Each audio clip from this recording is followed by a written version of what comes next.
Vulnerability. My vulnerability is Spelling. There we go. It's fixed.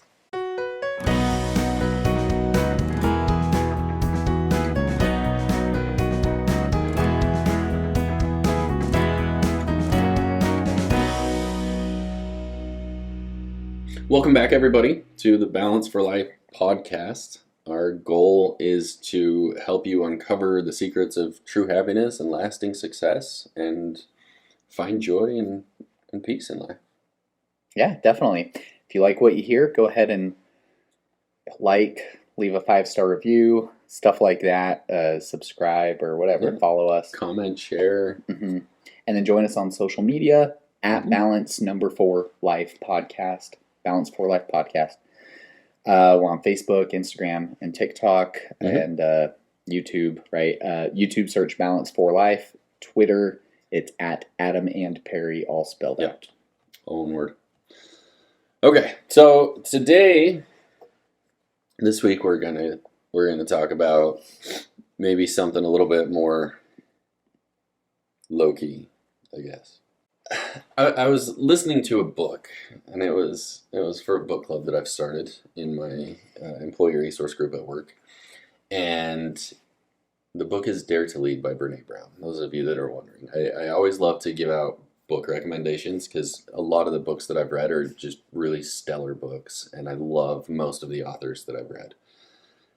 And so I will definitely recommend any of the books that I've read, and I will shout them out and I'll tell you to read them. And this is another one of those just really amazing books by a really, truly amazing author. And I know you said you've talked or listened to her podcast before, but now you can't find it. And most people have seen her TED Talk that kind of went viral. Okay. So that's how she kind of became famous. Yeah. You know.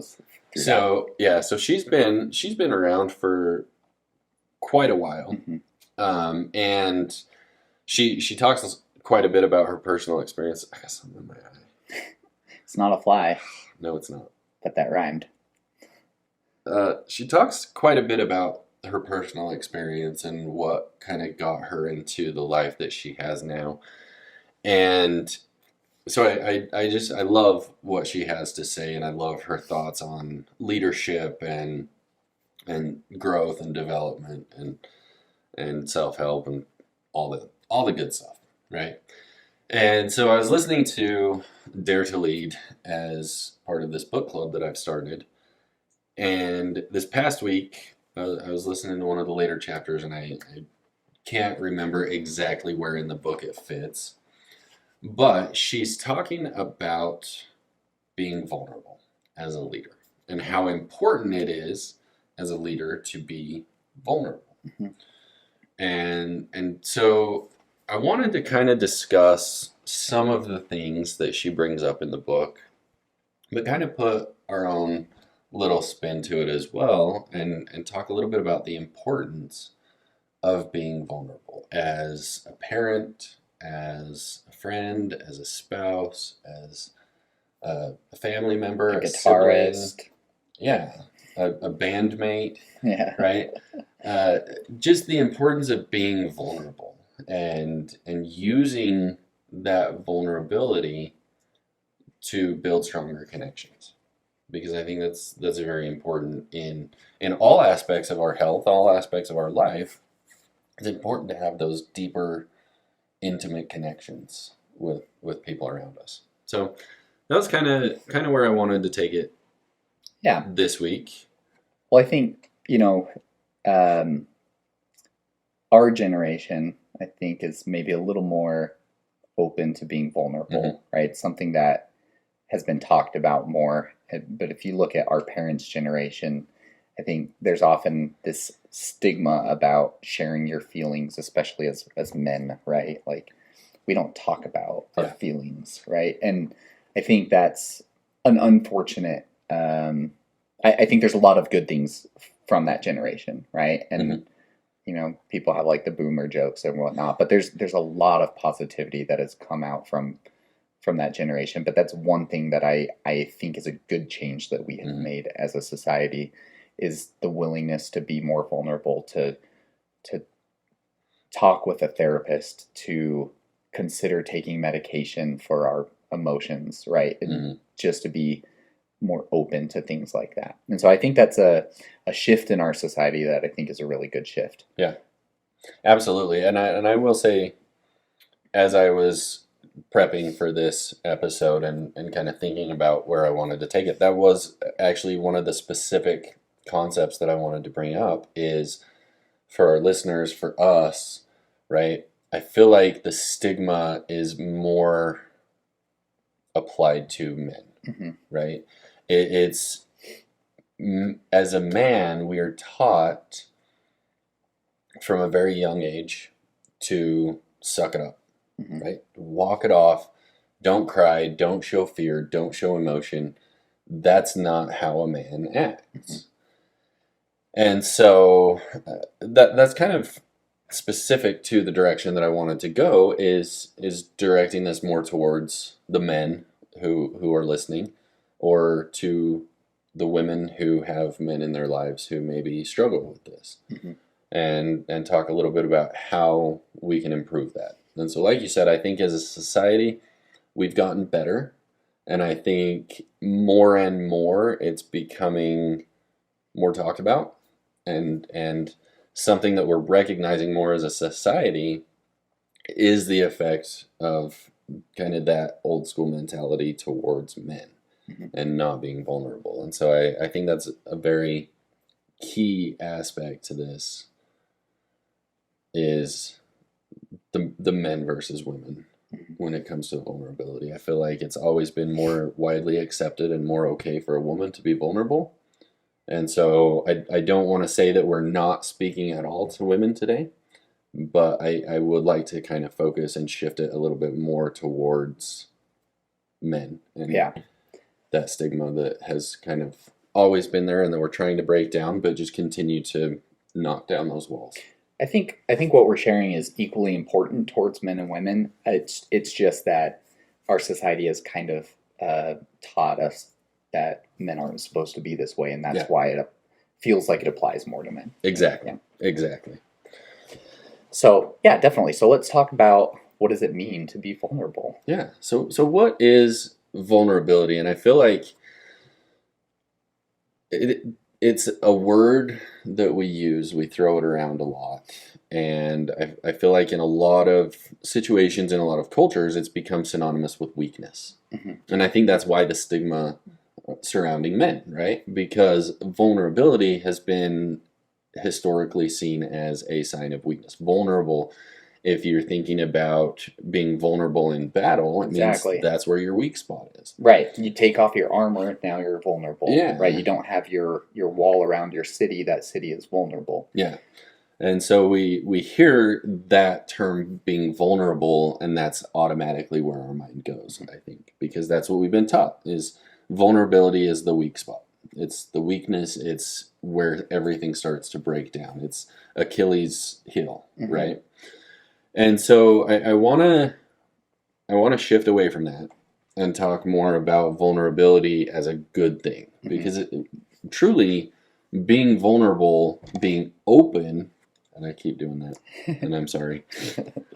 Being vulnerable and being open is not a weakness when we're talking about ourselves. It's a way that we can be more open and be more inviting and be more welcoming and allow more real relationships and deeper connections. As we shift over to talking about how it's a positive thing, I think we just need to quickly recognize that just as going into battle without armor is, you don't want to be vulnerable in that situation. There are times where we should not be vulnerable. There are certain situations or people that we shouldn't open up to, and it's okay to recognize those situations and to recognize it is not safe or healthy for me to be vulnerable right now, so I'm not going to, and that's okay. Yeah. But I think we have the tendency to not open up and be vulnerable more than the other side, and I think that's part of the reason I think most people do build those walls up when they need to, and that's the easy part. It's tearing them down when you need to is the hard part. And I think Right. that's why we're focusing on this. Right. And so I think to that point, we could possibly go in two different directions with this. And I think there's two important key takeaways from this conversation today. And one of those is learning when it's safe and breaking down those walls and becoming more vulnerable as a human and as a person and as a father or a mother or a sister or brother or a friend, a bandmate. I feel like that's one aspect of it, is us becoming more vulnerable and identifying the people that we can become vulnerable with.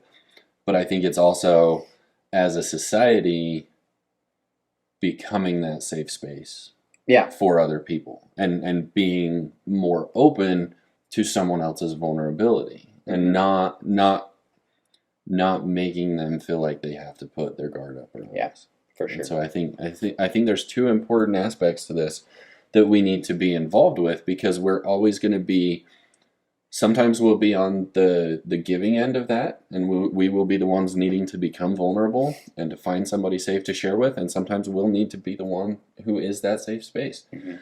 And so it's important that we recognize that we need to be that person. For sure. We need to be open to that. So we've talked about what vulnerability is, right? It's letting your walls down, letting your hair down, right? Being transparent, being open, and sharing something that maybe makes you feel unsafe to share that, right? Yeah.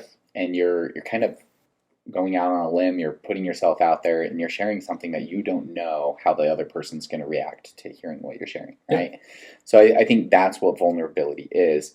But let's talk about maybe some practical application, and then one thing we discussed before recording was being vulnerable versus oversharing, and how do you find that balance? Absolutely. Absolutely. So I think if we want to talk about practical applications, I think one of the things that we can bring up is starting this podcast, right? It was, when you and I started talking about this, it was kind of like, we were driving in the car, we were just talking normal small talk, and then it probably took some strength and courage, right, to open up and for you to say, I've been thinking about this for a while and I kind of want to start this podcast, and this is what I have been thinking about. And then that triggered in my brain that, okay, this is a safe space. I can talk about why I want to do this and where my thoughts are coming from, and realizing that we were both in kind of a similar space at the time. And that's how this whole podcast started, right? You're vulnerable, A, in talking to another person about wanting to do something like this, and B, it's a vulnerable, you open yourself up to releasing a podcast like this, right? When you put something out there to the world, you are opening yourself up for criticism and for haters. If we can get enough people to watch it. If we can get enough people to watch or listen, you're opening yourself up to nobody watching. To the possibility that nobody's going to watch, nobody's going to listen. Yeah. And that could be devastating. Right. You know? And so I think that's a practical application, is if you feel like there's a message that you need to share, and this is something that I've tried to think about with our music as well, is I don't care if it's 2 people listening or 2,000 people listening. Somebody in that audience needs to hear what we have to say, or we wouldn't be there. Right. Right? I mean, I still work on the concept that there's a purpose for everything that we do, and sometimes we are the vessel that brings the message to somebody else. And so if I feel inspired, if I feel like I need to release a podcast, even if only one person listens, that's why I released this podcast. That's why we released that song. That's why we did that concert, is because one person needed to hear that message. Yeah. And so I think that being vulnerable is a scary thing. And it opens you up for all the fear and all the hate and the negative reactions that are going to come. But it also opens you up to more opportunities to be that vessel. Yeah. More opportunities to be that person that's going to help somebody else. Definitely. So let's talk a little bit about finding the balance now and not oversharing. Mm-hmm. One of the things that you mentioned while we were talking, that's in the book by Brene Brown, is being vulnerable but not oversharing. And as a leader, it's okay to say, I'm not sure how we solve this problem that we have as a company or as a department. So I need your help with this. But here's the couple ideas I have. What does everyone else think? I need your help solving this problem. Mm-hmm. So that I think would be like the right way to do it, right? Versus the wrong way would be like, guys, I don't know what I'm doing. I'm in over my head. We have this problem. I have no idea what to do about it. I think our company is going to go out of business. Right? Yeah. That's the wrong way to go about it. Yeah. And that made me think about in my job, in my role, I've only been at the company I'm at for 2.5, 3 months, something like that.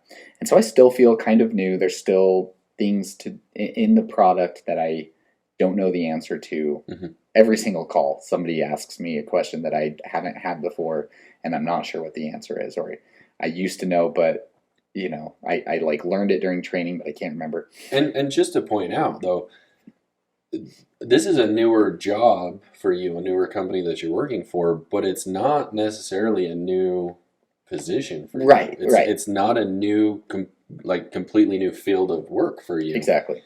Because I feel like that's important too, to recognize is that you don't have to have all the answers. Even after 10, 15, 20 years in a position, exactly, you don't have to have all the answers. So one of the things that I do is I actually lean on that. Mm-hmm. And I open myself up to customers when they ask a question I don't know the answer to. And I'll say something like, I don't want to put myself in a position of weakness. Like, I'm really new, so I don't know the answers. Sorry. Yeah. Right? That's the wrong way to do it. So what I do is I'll say, I'm still kind of new at this company and in this industry. I feel like I've pretty much gotten my feet under me, but I still get questions like these once in a while I don't know the answer to. So I'm not sure. I'm going to find out. But as I introduce myself to customers, I will lean on, hey, look, I'm kind of new to the industry still, so I want to lean on you a little bit. Mm-hmm. But I also want to let you know I've been in this role at a couple different companies for about the last 7 to 8 years. So I do know what I'm doing as far as helping you with your making changes to your subscription and managing the relationship and being that liaison between you and support when it's needed.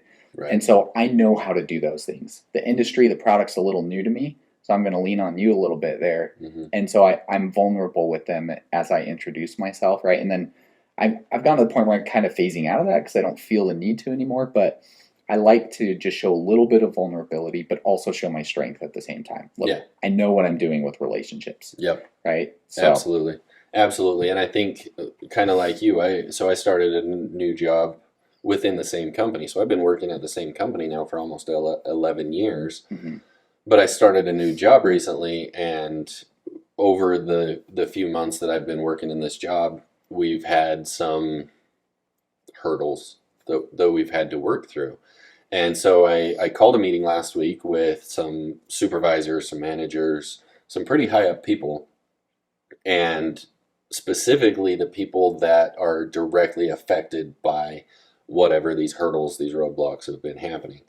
And basically my first comment right out of the gate was, okay, I think one of the initial roadblocks that we have here is I'm new, and another department that's directly related to this process, there was another new person that was taking on that process. And so I said, I think one of the big roadblocks right now is not necessarily that our process is flawed. I think it's that I'm still learning how all of this works. So if I go in and see one thing, it may have been done 6 months ago, but I see it differently. And so like the number that comes through on this page might be different. And so I'm going to go ahead and follow the process as it's supposed to be followed where I didn't necessarily need to.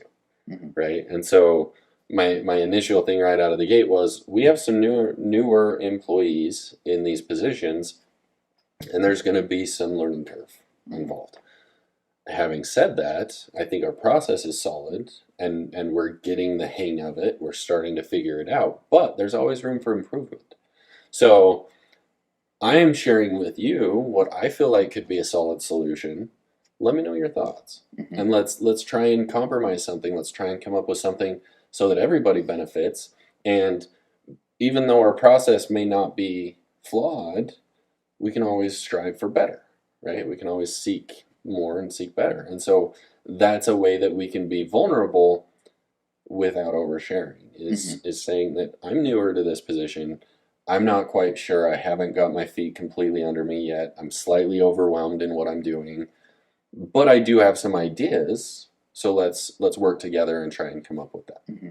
And so I think the key there, difference between being vulnerable and oversharing, is intentionality. Mm-hmm. And one of the things that she mentioned is after she gave a talk about being vulnerable, I can't remember if it was C-level or management or something, came up to her after and he said, I've got this, I love it, I'm doing it. And she said, well, what are you going to do? And he said, I'm going to go back to my team next week and I'm going to call a meeting and I'm going to tell them, I'm in over my head, I'm overwhelmed, I have no idea what we're going to do. Mm-hmm. We're all in this together, kind of an idea. And her response, whether it was actually to him or just in her brain and then written out in a book, the response to that was kind of, what's the point? Mm-hmm. Right? Like if you go in and if you were to go to your customers and just say, I don't know what I'm doing. I don't know what I'm doing. I'm overwhelmed. I'm stressed. I'm in over my head. I've only been doing this for a couple of months. I have no clue how to help you right now. Right? Mm-hmm. If you were to go in and do that, that doesn't really build confidence mm-hmm. in the people that you're trying to help. If I were to go in and say, look, I've only been doing this job for 3 months now. I don't know how to do this process. I'm stuck. I'm overwhelmed. That doesn't build confidence. Mm-hmm. And so I think the difference is intentionality. What is your motivation? What is your purpose behind what you're sharing? And are you just sharing just to word vomit and mm-hmm. just to share? Or are you sharing to create that deeper connection? And in that case, it's going to be more of a, hey, look, I'm not 100% sure what we're doing, where we're going. I'm pretty overwhelmed. I'm new to this. There's a lot going on, but I do have some ideas. Mm-hmm. And I think if we come together and bring all of our strengths together, lean on those people that are there to help you, right? You're in your role, you're working with different companies that have a specialist in that product. Mm-hmm. And so if you say, I'm going to lean on that person and get their strengths, but this is what I bring to the table. Right. That's a way that we can build a stronger connection. Yeah. And I think the other difference there is, besides intentionality, I 100% agree with that. I think the other thing is your audience, knowing your audience, yeah. right? I'm not going to say to my customer, I don't know what I'm doing. I feel overwhelmed. I'm in over my head. I might say that to my wife. Or I might say that to my boss, depending on like your relationship with your boss. Like, hey, I need to be transparent with you. I feel like I'm in over my head and I don't know what I'm doing. I'm confident I can get to the point where I know what I'm doing. Here's what I need from you. Here's what I'm doing to work. You know, that's a different conversation. Or like with your therapist, right? With strangers on the internet. Strangers on the internet, right? Just saying, you know, I put on a good face or a strong face or whatever. Mm-hmm. What's the phrase I'm looking for? But brave face. I put on a brave face at work. And I actually do feel like I know what I'm doing at work for the most part. But I have been in positions where I felt so overwhelmed. I didn't know what I was doing. I didn't say that to my customers, right? Right. But I did share that with a therapist at one point with a job that I had. And I've shared that with my wife. And I try not to burden her too much with that, right? But mm-hmm. I know that I can go to her and say, I'm feeling really overwhelmed right now. So at my last job, that's how I was feeling. And I actually started having a panic attack for like the first time in my life. And I had to go outside and just breathe. Mm-hmm. Like I finished my call. Before I like even took notes or logged the call or anything, I went outside and I just had to breathe for a little bit. And I called my wife and I'm like, I don't know what I'm doing in this job. I feel so overwhelmed. I just had a panic attack. And we talked about it for like 10 minutes. Mm-hmm. And then I went back in and I kept working, and that helped me. Opening up to her about it helped me kind of get through it. And then quitting that job and getting a different one helped me also. Yeah, absolutely. But in the current job that I have, like, I feel like I'm doing really well. So part of it's about finding the situation where you can succeed. But if you're in that situation where you need to open up to someone and be vulnerable, just open up to the right person. Yeah. Not your customer. Yeah, Right. right. Like you said, know your audience and have that support group. Know that you have people there that are there to help you out, and that you can kind of throw that onto or dump your emotions onto, that aren't going to fully take that on themselves, right? Like, being vulnerable means that finding that safe space means that they've got to have some sort of a shield up as well, right? Helping other people. And I think this is where we can get into that become a safe space. Becoming the safe space for somebody else is allowing other people to share with you. Doesn't mean that you take on their emotions, doesn't mean you take on responsibility for what they're feeling, right? And it's kind of like if somebody's in a hole and you jump in that hole with them and just kind of say, yeah, this is ridiculous, we're both stuck in a hole now, right? That's not what they need. And so I think this is where we can talk a little bit about empathy and being able to share in that emotion with somebody, but not take that emotion on yourself. Maybe sit in the hole with them for a little bit, but make sure you bring a ladder so you can both climb out of it. Don't jump in the hole unless you have a way out. Yeah.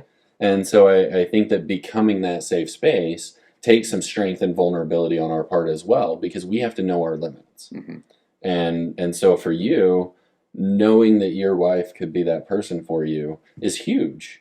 And knowing that you have that safe space where you can call her and say, look, I have no idea what I'm doing. I'm overwhelmed. I'm stressed. I'm going crazy right now. I just had a panic attack. And she's going to be there with you, but she's not going to be in that emotion. Right? She's there, and she's going to recognize. And I think empathy is kind of that walking into the battle with somebody saying, yeah, this sucks.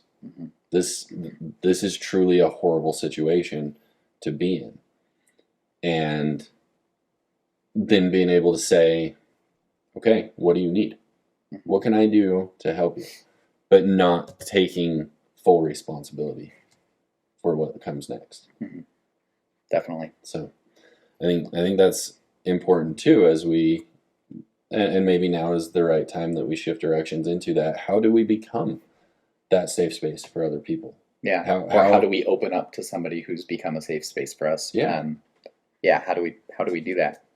I think, well, you've mentioned a couple things already. Being that safe space, I think, is about being able to empathize with them, being able to not be judgmental about it, right? And then I think one of the classic things that we talk about is, like, men always want to try to fix the problem, right? It's funny because my wife's actually more like that. Like, she's had to learn to, when I am vulnerable with her and I open up and share, to just listen and not try to fix it right away. Yeah. Now, like, there might be times where I want her to help fix it and I'll let her know, but otherwise she knows that if I don't specifically ask for it, then she's going to listen. She's going to say, I'm sorry that you're feeling that way. That sucks, right? So I think being willing to just listen and sit with someone in their emotions, if that's what they need, is the key thing. Like, it's hard to open up to somebody if you know that as soon as you start opening up, they're going to try to find solutions for you and just try to fix it. Yeah. And I think, like you said, that's tough. It's a difficult thing, especially biologically, us as men want to try and fix things, right?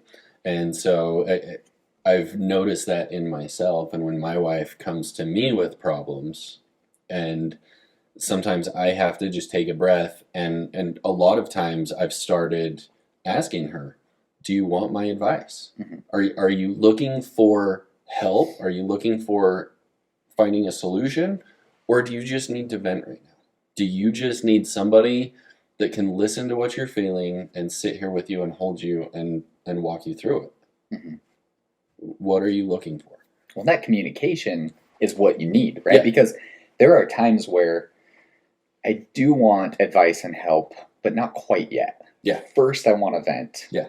I want to finish venting before we talk about solutions. Yeah. If I start hearing solutions while I'm in the middle of venting, it's frustrating, Mhm. right? And I think everybody's that way. Like, we all sometimes just want to be heard before we look at solutions. Like, I don't want Absolutely. solutions yet. Okay, let's get, just hold off on Yeah. those for a little bit. Absolutely. Well, and I feel like sometimes as we're venting, we can kind of walk through the process and realize maybe it's not that bad. Yeah. And so sometimes we do just need somebody to bounce our ideas off of, not to give us solutions, but just so that we can process verbally and hear out loud what's actually going on, and then we can kind of take parts of that story that we're telling ourselves and either realize that it's really not that bad, or we can come up with a solution. And so it's important, becoming that safe space, it's important to understand you have to let that other person finish.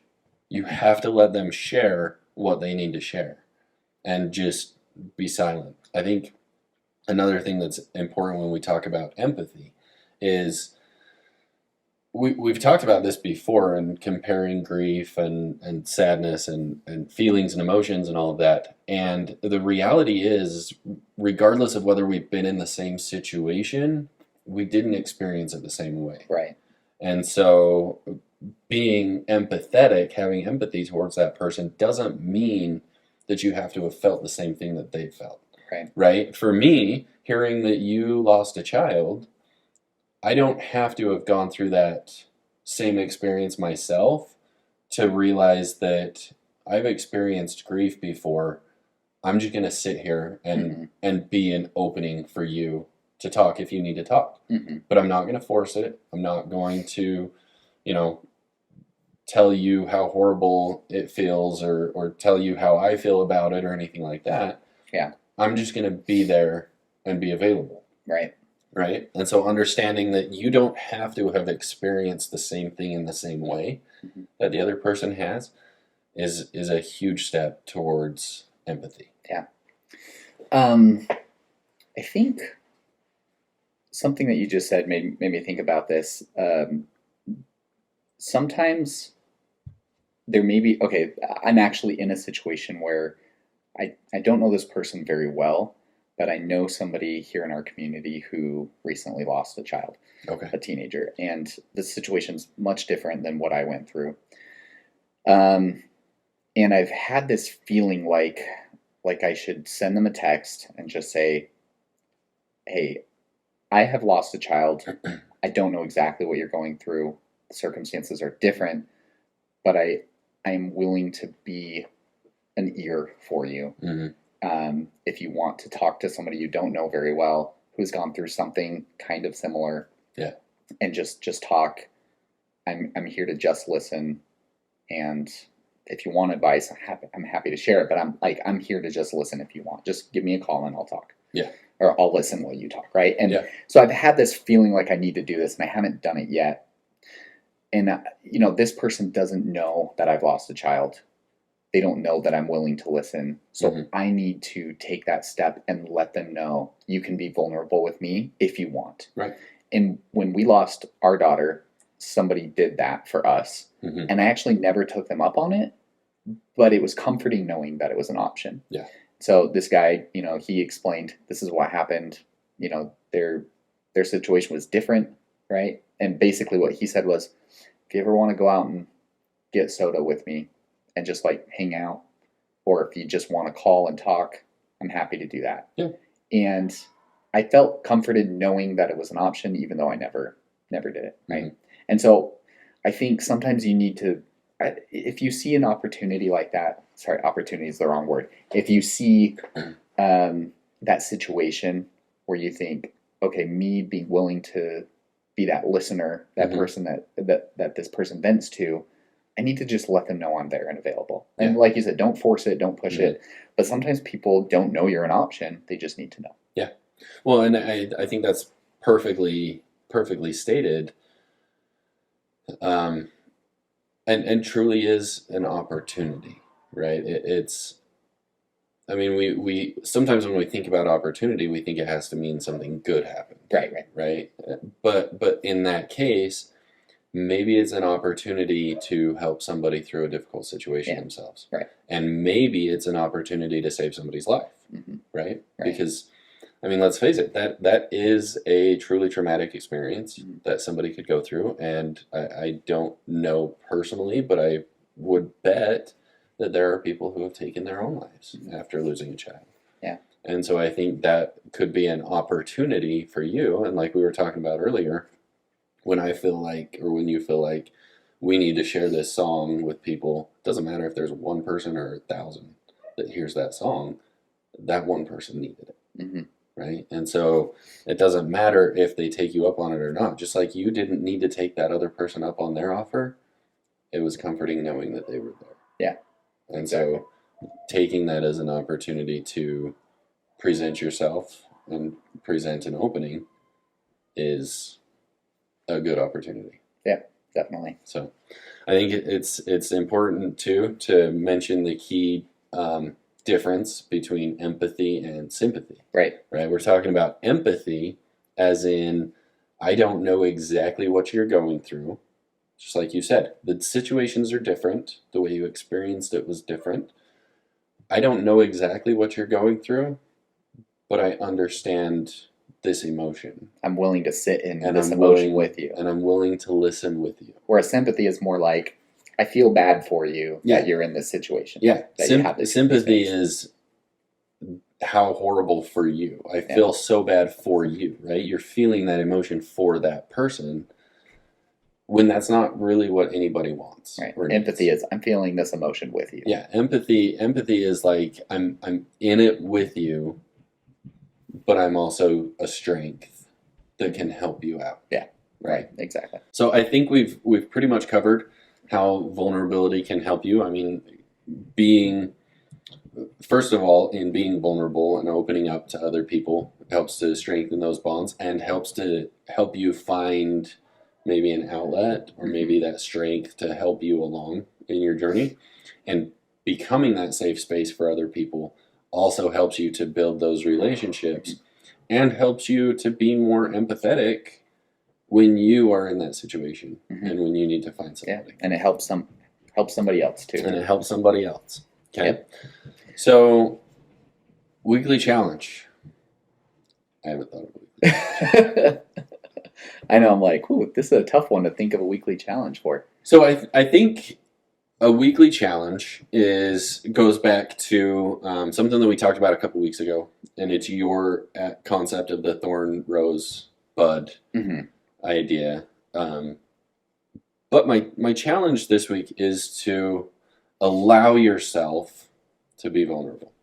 Allow yourself to share those feelings, those emotions. Allow yourself to feel that.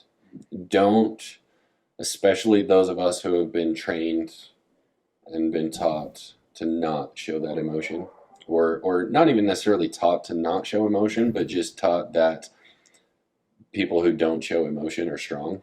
Right? Instead of looking at it from that way, identify those things that are burdening you and find somebody to share that with. And at the same time, look for opportunities. Look for opportunities to be that person for somebody else. Yeah. And that person that you're looking for to share that with doesn't have to be someone you know. It can be someone you know, right? A friend, spouse, whatever.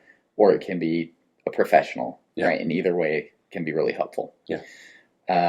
So yeah, I think that's a great weekly challenge. Identify something that's a burden on you and find somebody to share that with, to be vulnerable with, and or find somebody or look for situations, just be open to situations where you can be that person that listens, that helps out somebody else. Yep. So yeah, thank you again for listening. Yep. Don't forget to leave us a 5-star review and leave us any reviews. I think we say this most episodes, but any reviews. I mean, again, we'll get vulnerable. Give us feedback. We'll get Yeah. intimate. Give us feedback. I mean, if there's something that doesn't quite resonate with you, let us know. Mhm. If there's something that we can change or adapt to make it better, let us know, because we don't know how to change if nobody tells us It's true. that it's broken. So yeah, leave us the reviews, leave us comments. Like I said, hopefully one of these days we'll be back on social media. That's something that we need to do better ourselves. So in vulnerability, we're sharing with you that we're not perfect. That's absolutely in no way why we started this podcast. So hopefully one of these days we'll get back on the socials, and feel free to like and comment and share those posts and help us out that way. Find us on Spotify, iTunes, Amazon, Google. Yeah, hopefully every Monday. We're shooting for every Monday, or at least most Mondays. I still don't think we've gone more than 1 week without a podcast. I think we went 2 in a row this last time. Did we? Yeah, I believe. Okay. But yeah, we won't again. Yeah. Yeah, but join us next week. I believe next week we're going to talk about Alzheimer's and some things you can do to help prevent it. Excellent. That's a big one. Yeah. And, just sharpen your mind in general. Yeah, absolutely. All right. We'll Okay. talk to you next week. See ya.